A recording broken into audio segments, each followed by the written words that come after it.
Welcome back to This Week in Film. It's week 18 of the podcast where we all get together and talk about the movies we've seen over the past week. I'm Nick Panotto, joined as always by Ray Radominki. Greetings. Charlie Chester. Hey, what's up? How's it going, guys? What's going on, man? It's going. Let's just get started Let's right just away. dive right into it. I'll go first. You want to go first? I can Sure. wait. My movie's going to be difficult to talk about, so. Great. Can't wait.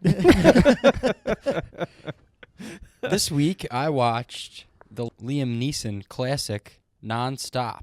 It's a great movie. Which Quote unquote. Right. Which Nick talked about earlier tonight, saying it happens when? During Taken? Right. If you take the Taken, The Gray, NonStop, like all the odd Liam Neeson That action all movies. came out within Yeah. like a year of each other. They are all sequels and prequels to each other. I watched all of those movies in one weekend, and I can't tell you which one's which at this point, so Yeah. you're going to have to explain So which Nick one. was saying that in Taken, when he gets on the plane and to fly to France, is when NonStop Is when NonStop takes occurs. place. And then what they don't show you on NonStop is that the plane crashes and Uh-huh. turns into the Gray, Gray, where right. he fights the He wolves. fights the wolves, yeah. And then you think, spoiler alert for the Gray. I love the Gray. I thought that the Gray was great. I did not like the Gray. Whatever. Spoiler alert. You're you, wrong. You think he doesn't make it, but it turns out he rides the backs of the wolves to France Uh-huh. to rescue his daughter. Right. And when is the Tombstones, Walking the Tombstones then? After. That's all. That would be a great feature to watch, though. Like watching the first part of Taken, it fades. Then you watch NonStop. Yeah. Then you watch The Gray. It's, Then you pick Taken up in Yeah. the second half when he It's gets like to the Godfather edit on HBO. yeah, when they do it in chronological order. Yeah. Yeah, I think it's the same character in every one. He's got like a drinking problem in all of them. Right. essentially, So yeah. so very quickly, the synopsis: Liam Neeson is on a plane. He plays an air marshal. He starts getting weird text messages. I already forgot we were talking about Yeah, NonStop. exactly. He starts getting weird text messages on like a secure line that's only supposed to be for 4 air marshals. So he realized that a hijacking is taking place. Cue Liam Neeson fighting, being ridiculous. He being accused for being the hijacker from the base down on the ground. Yeah, he has a past, right? Right. He has a Where checkered past of. He always seems to have like a checkered past of being Mhm. like an alcoholic or a Yeah. bad father. He's made poor decisions Right. to lead But him he's to this still a point. good guy. Of course, yeah. Yeah. He's the hero. Right. He's hero the hero. with a heart of gold. The one thing that struck me at this movie, the plane is like awesome. Like I've never seen a plane. It's just a very cool plane with like cool seats and like there's like Wings. there's wings. There's there's a CCTV footage that's HD, like high definition. Like it just seems like a cool plane. Mhm. Yeah, I mean, there's not much else to say about it if you haven't. that seen was it. the best part about it. Yeah, really. I mean, that was like that was the thing that struck me the most. I mean, yeah, it's just like a shoot 'em up. Well, I guess not shoot 'em up, but like fight 'em up. Liam It's Neeson like movie. a whodunit in the air. Right. But I mean, I we've guess all seen we've it. all seen it, so we can do spoiler alert for NonStop. Right. He figures out who it is that's Almost immediately. yeah, too. pretty quickly, and then that guy basically just tells him, It's not me. "How could it be me? I'm a school. Isn't it like he's a school teacher or whatever?" Something They look into his background like he's a school teacher. How could it be him? Oh yeah, Yeah. you're right. It can't can't be him. All right. Well, I guess we'll move on to someone else. 30 minutes later, it actually was him Yeah. the whole time. And that guy's blowing up, right? That actor that played Yeah, that part? Scoot McNairy, his name is. Yeah, I've seen him in a bunch of other stuff, too. He's in a really good TV show called Halt and Catch Fire. If you guys have ever heard of it on AMC. Oh, is that about the computers? Yes, it's very good. He's in that. But yeah, Julianne Moore is in the movie. Oh yeah, she's like the girl who sits next to him. Right. I thought that it was going to be her the whole Right, movie. well, that's what because they- why that's is what they're trying Julianne to Moore do. in the movie? the you whole know? movie they're trying to make it Yeah. seem like it's her. If you strip the plot down and you just talking about motivations, why does he start getting these text messages? What is the purpose of the bad guy He wants money. playing Right. Right. He says he wants like $10 million or something like that. Right. Liam Neeson has $10 million?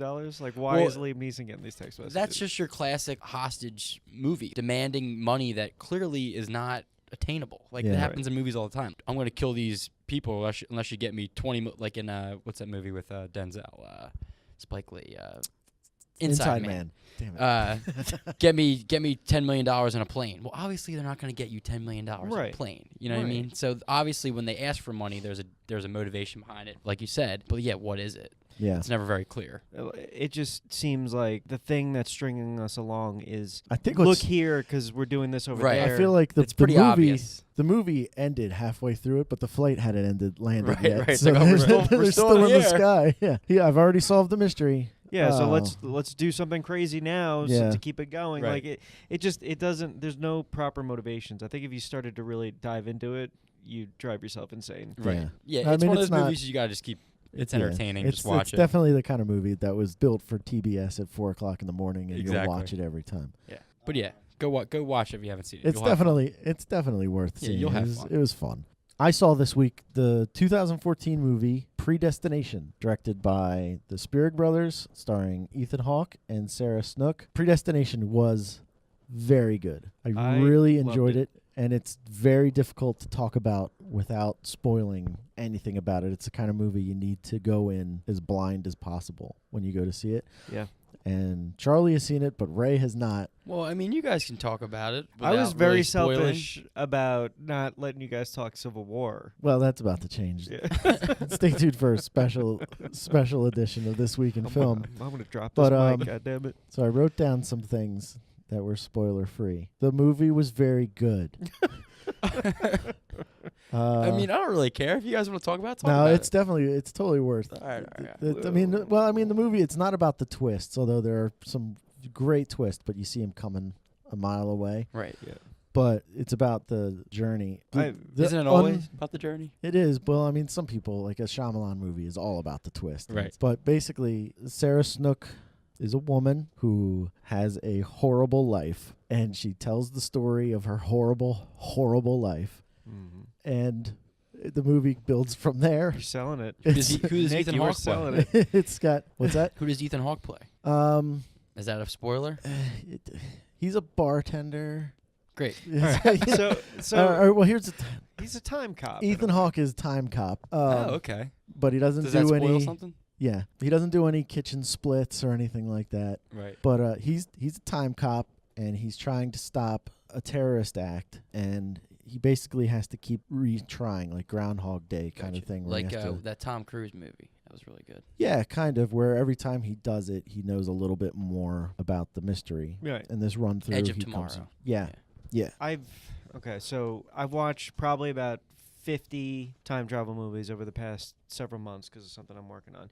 And this one was one of my favorites because in time travel, I think there's 5 paradoxes. There's one called like the Hitler paradox, there's the grandfather There's paradox. different rules, right? For Yeah. Well, and there's essentially like why it can't happen. Right, And right, like ways there's no sound way of beating the paradox, And one of them being the grandfather paradox. If you went back in time and you met your great great grandfather, sort of thing, like can you screw stuff up? screw basically? stuff up? To where you never existed. Like Right. Kind of will thing. you Just disappear. destroy your own timeline? And what does that look like? When you destroy your own timeline, does that change everybody else's timelines? How many other tangents start sprouting out and splintering because of it? And this movie, I think, Solves it. solves it. Yeah. It finds a way to explain it and actually play with the idea of destroying the paradox, Okay. which is interesting because you're following a fun story, and then in the middle of it you realize like the Matrix, there's a lot of theory in this. Halfway through the movie changes. Yeah. Like it goes from being one thing, and then all of a sudden you're doing something else, and you go, oh, well, I guess we're going on this journey now, and Yeah. I'm on board. Yeah, at one point it gets a little like Cronenberg weird. Yeah. I like Um, Cronenberg weird. But- it I'm into gets, that. It gets a And- little heady, but it but pays like off. as long as you stay on for the ride, it Alright, does cool. pay off. Yeah. The ending is real. The ending kind of messes with your head a little bit because it's really dark. Nice. It's And but, I love the simple time travel device that they use. I think it's Yeah. visually awesome. yeah, it was really well done. He's got like a briefcase, and essentially I think, what is it, like when you click Like the The- locks the on lock- a briefcase. Yeah. Instead of being locks, that he just punches in what time he wants to go to, like date and time, Oh, that's cool. and then he hits the button, and then it just Yeah. pops right there. instead of $100 million sets and props coming in, they're like, fuck it, let's just make a Yeah, briefcase. he just pops in, and And then then they boom. like blow a fan, like an oscillating fan, across the room, and papers move. Yeah, and It's it really works. very effective. Yeah, it's really fun. Aside from the terrific performances, the movie has a huge sense of scale. Like the movie feels like it takes place all over the eastern United States, but it feels very small. The movie's very intimate because it's basically a cast of 6 people. Maybe, but it covers an incredible amount of time because it's a time travel movie. But it's very clean, and the story is very compelling. And there's really not much more you can say beyond that doesn't. Well, I think you guys did a good job. I have a good sense. I would highly recommend it. It really just infuriates me, Nick, when I tell you to go watch a movie and it takes you 3 years to watch it, and then you're like, why didn't I see this sooner? It was so good. Yeah. Just listen to me the first time around, please. So Charlie, what did you see this week, and why wasn't it Civil War? I watched a time travel movie as well.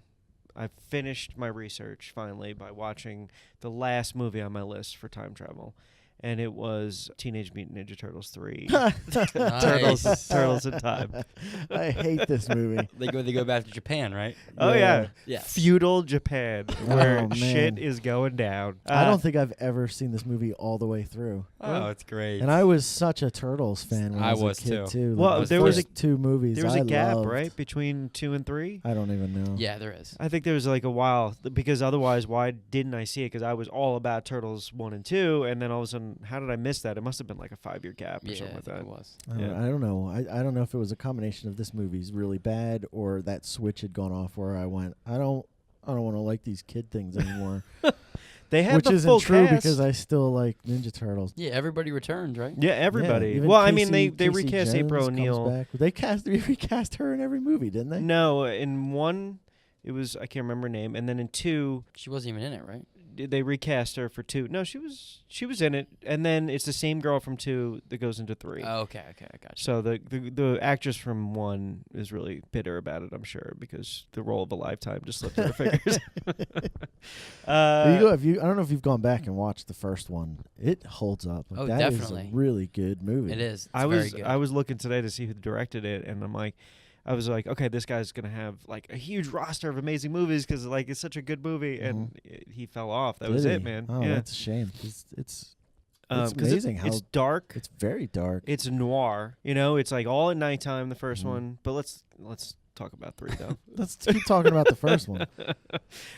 So they essentially have to go back. Well, April O'Neil accidentally goes back in time because she finds an old scepter that she doesn't talk about where it came from. It's a gift to Raphael. She walks into the turtle lair with it. She's like, hey, here, take a look at this. This is for you. And then, boom, she gets sucked through time. And I don't know where she got it from. I think it was the same Chinese shop that Gremlins. So she goes back in time. Same universe. And yeah, she ends up back there, and of course she's in a heap of trouble. So Raphael cracks the code of the staff and says, "Okay, we could all jump back in time, but when we jump back in time, 4 people from the past are going to come and take our places in the current time." So Makes sense. now you have a bunch of Japanese samurais running around New York City. I totally forgot about that part. Yeah. of it. I don't remember any of this stuff. And forgot about that. I Casey just Jones remember is them their riding babysitter. horses at Yes, some point. yes. Yeah. And that's like that's like, well, the So whole you- movie's a comedy. Because you have to have somebody come back and forth Right, too. So right. yeah, so like when April O'Neil goes back in time, the prince comes through and is like placeholding for him.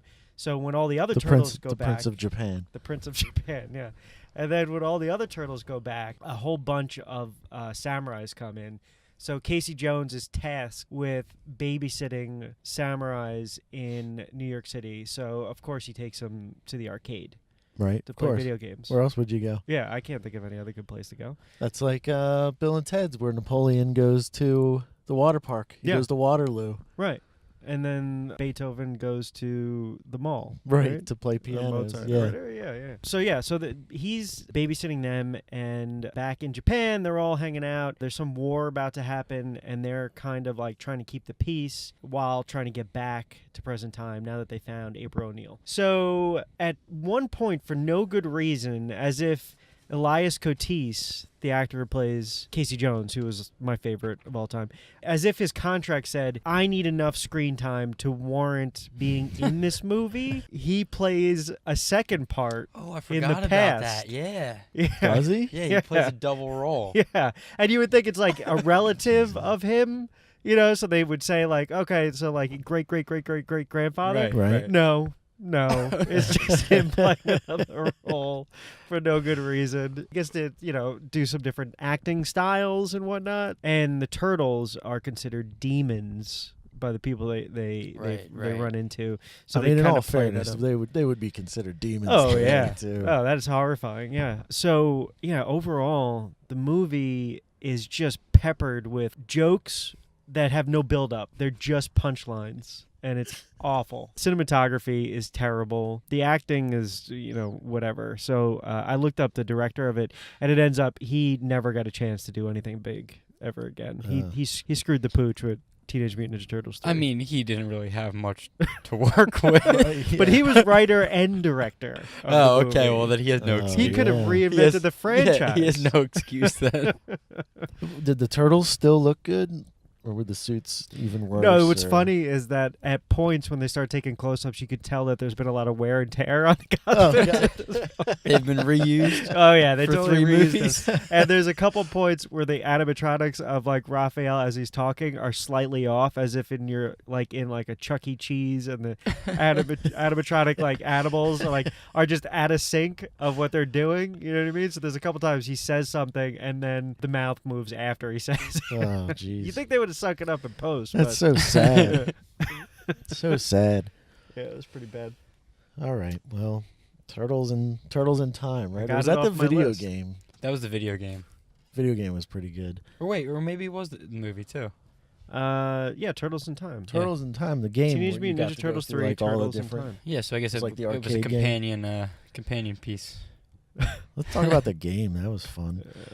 Moving to our next segment, let's do plugs first. Super. Ray, As usual, I have nothing. Come on, Ray. Gives you guys more time. Charlie. Boy Zero graphic novel. I just created a Twitter page today.